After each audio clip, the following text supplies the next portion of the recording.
بسم اللہ الرحمن الرحیم۔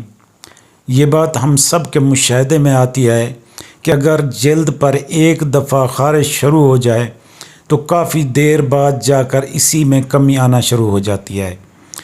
انسان کے پاس کھجانے کے سوا کوئی آپشن دوسرا نہیں ہوتا، لیکن اگر کھجا کے جلد کو کھجانے کی وجہ سے وقتی سکون مل بھی جاتا ہے تو پھر یہ دوبارہ آ ہی جاتی ہے، دوبارہ شروع ہو جاتی ہے، بار بار انسان کھجاتا رہتا ہے۔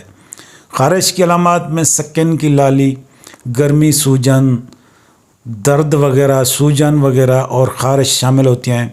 خارش میں چھتے، تختیاں یا چھالے بھی ساتھ ہو سکتے ہیں۔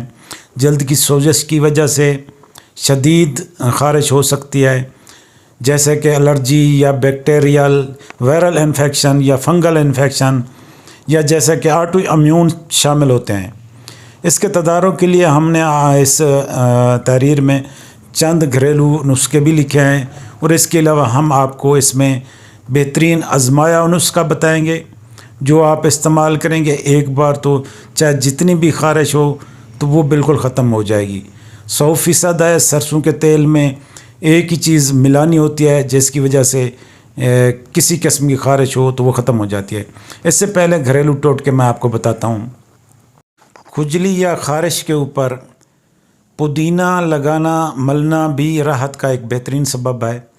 پھلوں کے چھلکے جلد کے اوپر جہاں الرجی ہو تو وہاں لگائے جا سکتے ہیں، جیسے کیلے کا چھلکا، تو بلکہ کیلا بھی لگایا جا سکتا ہے، اور چھلکا تربوز کے چھلکے بھی خارش کے لیے بہترین اور زبردست بنتے ہیں۔ ان کو آپ استعمال کر سکتے ہیں جہاں خارش ہو، کیلے کے چھلکے اور کیلا دونوں لگا سکتے ہیں، بہترین راحت ملتی ہے۔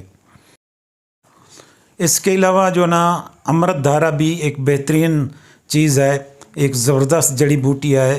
سردیوں میں اگر کسی بھی چیز سے الرجی ہو آپ کو کسی قسم کی، اور جتنا بھی زیادہ ہو، تو اس کو آپ ناریل کے تیل میں بھی ڈال کے مل سکتے ہیں اور مکس کر کے خارش کے متاثرہ حصے پر لگائیں، یا عام تیل اگر آپ کے پاس سرسوں کا ہے تو اس پہ بھی لگا سکتے ہیں۔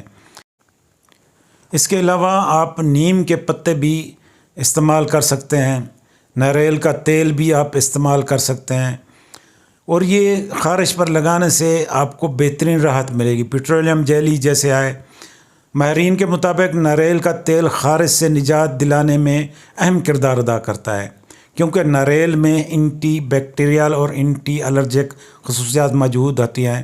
خارش کی صورت میں متاثرہ حصے پر، پھر جسم پر یا پورے جسم پر بھی ناریل کے تیل کی آپ مالش بھی کر سکتے ہیں اور لگا بھی سکتے ہیں۔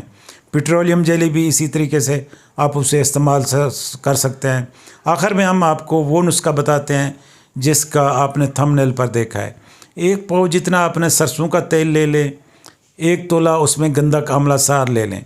گندھک آملہ سار کو باریک پیس کر اس میں مکس کریں اور متاثرہ حصے پر لگائیں، ہلکی لگائیں، یہ بہت تیز ہوتی ہے۔ اس کے بعد تقریباً گھنٹے بعد، 1.5 بعد اس کو آپ دھو سکتے ہیں، لیکن آنکھوں میں نہیں لگنا چاہیے، ہونٹوں پر بھی نہیں لگنی چاہیے، کیونکہ یہ بہت تیز ہوتی ہے، اور حساس حصے پر نہ لگائیں۔ تو جہاں پہ خارش ہو تو اس کو ہلکی لگا دیں، پھر کسی اچھے صابن سے اسے آپ واش کر لیں اچھے طریقے سے۔ تو یہ 1 یا 2 بار لگانے سے خارش بالکل، چاہے کسی قسم کے ہو، چنبل ہو، الرجی ہو، خارش ہو، دانے ہوں، تو یہ بالکل ختم ہو جاتی ہے۔ بہترین علاج ہے، اس کو آپ استعمال کریں اور ہمیں دعاؤں میں یاد رکھیں۔ ہمیں دیں نیکسٹ ویڈیو تک اجازت۔ اللہ حافظ۔